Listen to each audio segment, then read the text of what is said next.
So let's dive into the book. What Okay. brought you to this current book here, Spiritual Cancer?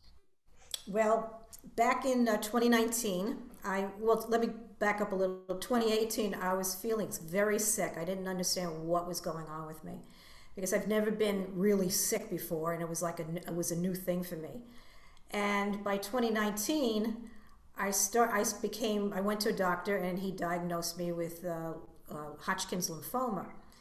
And I was going through these body aches and pains, constant coughing, couldn't catch my breath walking just 2 blocks, which was really unusual for someone like me because I'm a walker. Being coming from New York, that's all I did was walk, Yeah. and just overall feeling of just like feeling sick. Then all of a sudden, several weeks afterwards, I started to get lumps all over my neck and my clavicle on the left side.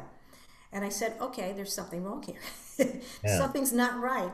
So going from one doctor to another, I finally came across this primary doctor who was, I think, an internist as well, and he did some tests.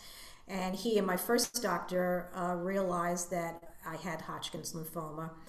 And then that set me on a road to trying to figure, okay, what do we do? Where do we go from here?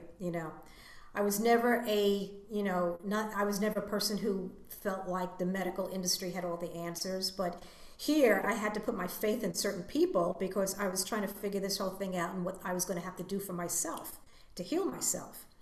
So, they sent me to an oncologist, and naturally he decided, for me, because that's what they do, that you have to go through chemo treatment. So for 6 months, every other week, I would go. In 2019, I went for chemo. But one of the things I realized as I was going through it, because it scared the hell out of me, what I was hearing, because I never thought ever that I would ever hear the words "you have cancer." Never. It never would have dawned on me that that would be something that I would have to go through. And even when he said the word cancer, my voice went up several octaves, like cancer, like in disbelief. It just wasn't something that I thought I would ever get. And so when I finally went, decided, okay, well, this was the treatments. I went through the biopsy, the CT scans, the PET scans, the putting the port in. I knew that, I just knew that, first of all, this was coming from a deeper reason than just what people think are as genes. The genes don't give you cancer, it comes from a deeper level. And unless you have a spiritual alignment and a deep understanding of your spirituality, whatever they do is not going to actually eradicate the problem. First of all, they don't even think that they can cure anybody. And second, and they certainly don't offer you any type of, positive outlook. They just say, well, we're going to send you through this, and see what happens, and do tests, to keep up on it. And I knew I had to add that spiritual section of my life into it, because if you don't add the spirituality, you're basically helping yourself to heal by doing so. So connecting to your spirit is very important, because no matter what they put in your body, that's not going to help you heal.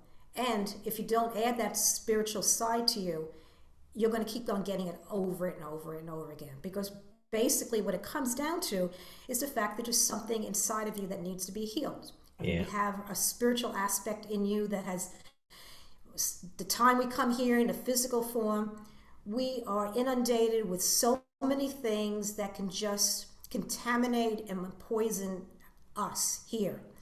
So I came from a very traumatic childhood, and I knew that this was something that was manifesting in my body so that I can get rid of that trauma, get rid of all that was going on for all those years that was lingering, that, you adapt to it, you just put it inside the back of your brain, you don't do anything about it, you figure, oh, that's life, you just get on, you go through life every day the way it is.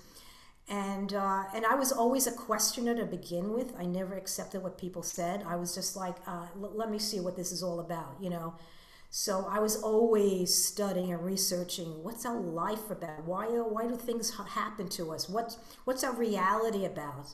And like many people have said, like one of the first things that I read was Seth Speaks, and it dawned on me the importance, the significance of what Seth was bringing to this world. The Yeah. fact is that we create what goes on in our lives. It's not happenstance. It's not God punishing us.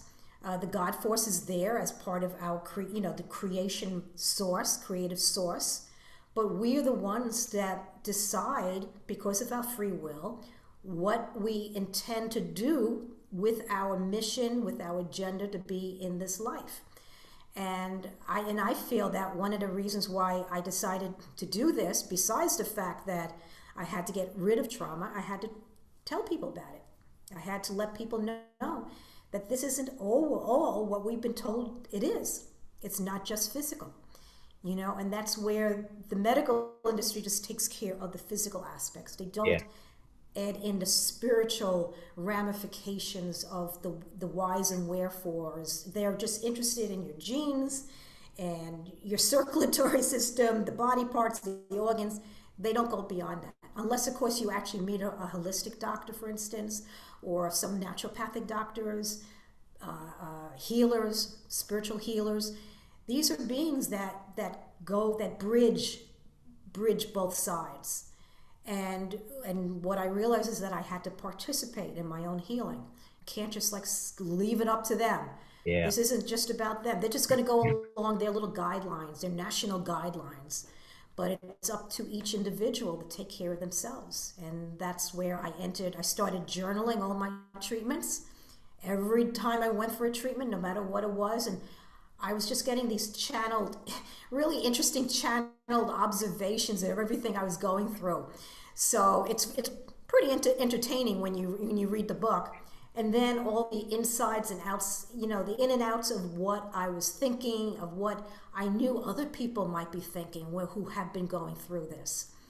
And I thought that my experience can help other people experience their experience, and to give them a different perspective.